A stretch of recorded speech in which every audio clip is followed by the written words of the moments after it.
Okay, so we're nearly at the end of the HTML section where we're going to be doing our big HTML project. But before we do that, there's one thing I want to show you. That is including content from other sites in yours using iframes. And it's actually really easy. So first off, let's say, for example, we wanted to include the Google homepage for some reason in our web page.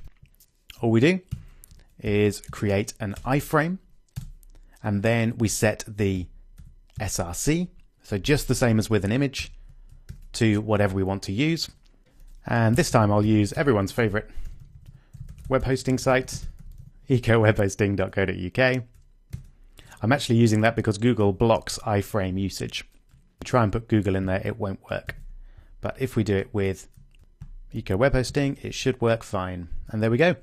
You can see we've got the page in there. It's obviously in a small box at the moment, but we could change the size of that with CSS later on. And you can interact with that website just in the normal way, just clicking on links, etc. All right, so that's a basic iframe. We can also, if we want, put content from our own website in there. So you'll remember this is an absolute link because it's got the HTTP at the front, but we could add a relative link as well. So if we go back to our helloworld.html, then you can see we get the content from that page as well. So this might not look like something you want to do regularly, put a whole home page or a different page in your site, but it actually can be really useful if you want to use a translation service, for example, to translate words on your site. You could use an iframe to get the data from that site and display it on your web page. One other very common use for iframes is including videos and embedding other media in your website, and that is why you might have noticed I've got this great song from Bryan Adams up on YouTube. It's not because I've been listening to it in between making videos.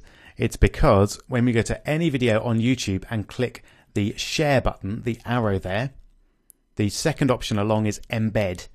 And then that gives you some code, which you'll notice is an iframe code.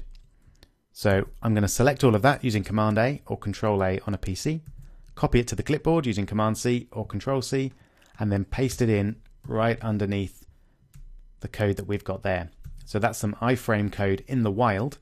You can see we've got some extra attributes there. We've got a width and height setting, so that's the number of pixels wide and number of pixels high.